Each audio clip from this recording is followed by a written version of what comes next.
Мен Рудный қаласы әкімдігінің номер 15-ші мектептің 4-ші Б сынып оқушысы Еркін Жалғаспын.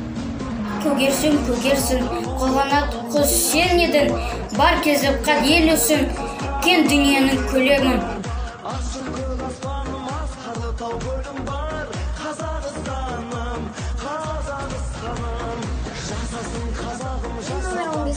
Орта мектебінің 4-ші Б сынып оқушысы Сажманысы.